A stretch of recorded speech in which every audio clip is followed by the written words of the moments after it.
Hello and welcome. So I took some time to look through the comments on a few of my past videos and dug up some questions that I felt were good questions that needed more context or a good answer. So in this video, I'm going to answer a variety of your questions about the stimulus package, the stimulus check, the stimulus debit card, the Paycheck Protection Program, and much, much more. So let's just get right into it with the first question.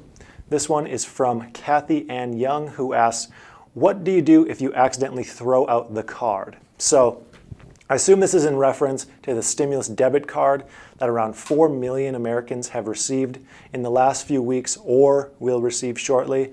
Many people are accidentally throwing away this card thinking that it's regular old junk mail. This is because it comes in an envelope with just the words, it's an all-white envelope, just the words Money Network Cardholder Services on it. So it's really easy to mistake for any junk mail with just a card in it that you normally would just toss out.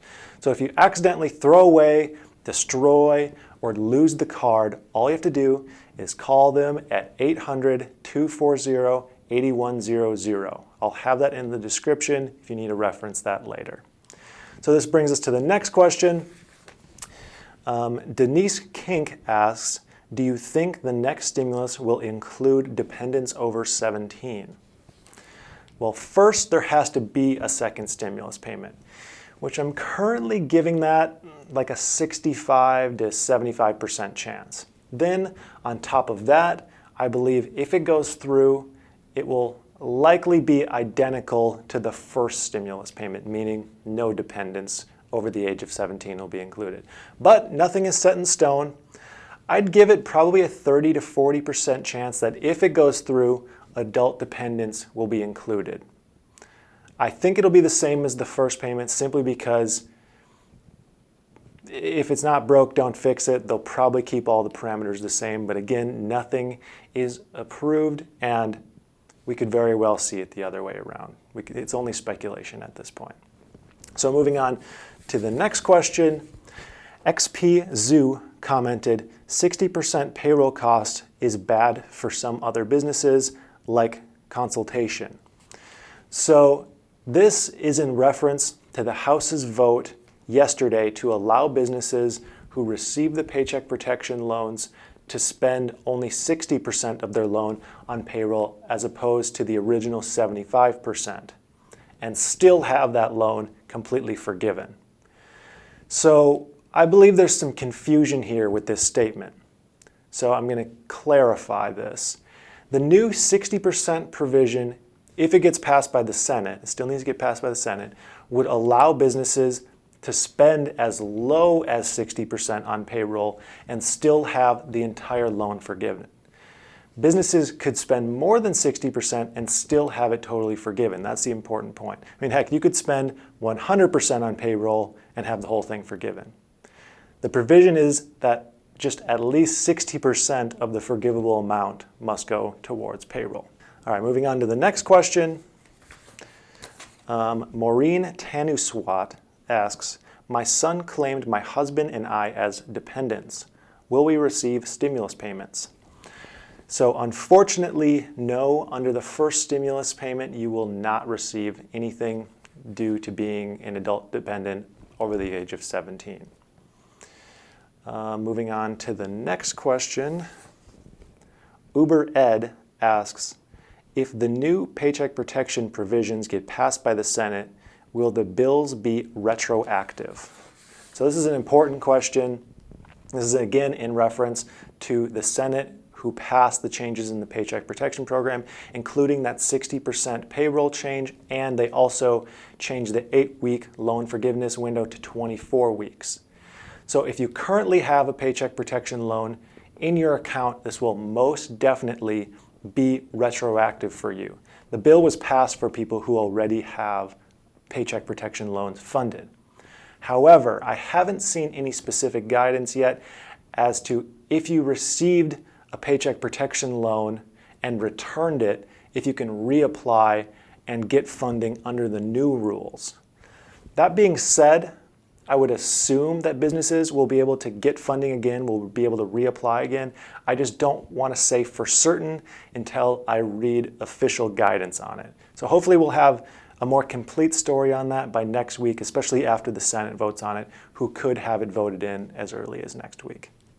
All right, moving on. Emily asks, help!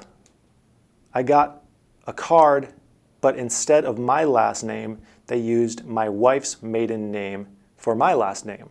What do I do? So, we've got some stuff falling over here. So this is again in reference to the stimulus debit card. I actually find it really interesting, just as a side note, how many people are receiving these cards. I've seen so many comments of people saying they got these cards. I have a hunch that a lot more than 4 million people were actually sent these. But anyways, all you can really do is the same answer as the other one, is call that 800 number, 800-240-8100. I doubt you'll be able to activate it without getting a replacement because you need to provide your social security number, which would be attached to your legal name. So you're probably going to have to get issued a new one. If you can't get through to anyone, maybe try to activate it, but like I said, you probably won't be able to. All right, next question. Oh, we have a non-stimulus related question. Ta Gordon asks, what conditioner do you use on your hair? Well, I actually have no idea what conditioner I use in my hair. It's nothing special. I don't know, it's some kind of cheap. But I do use mane and tail shampoo. Very important question. All right, on to the last question for this video. Richard Reed asks, what happens to those people whose places of employment have not been allowed to reopen come the end of July?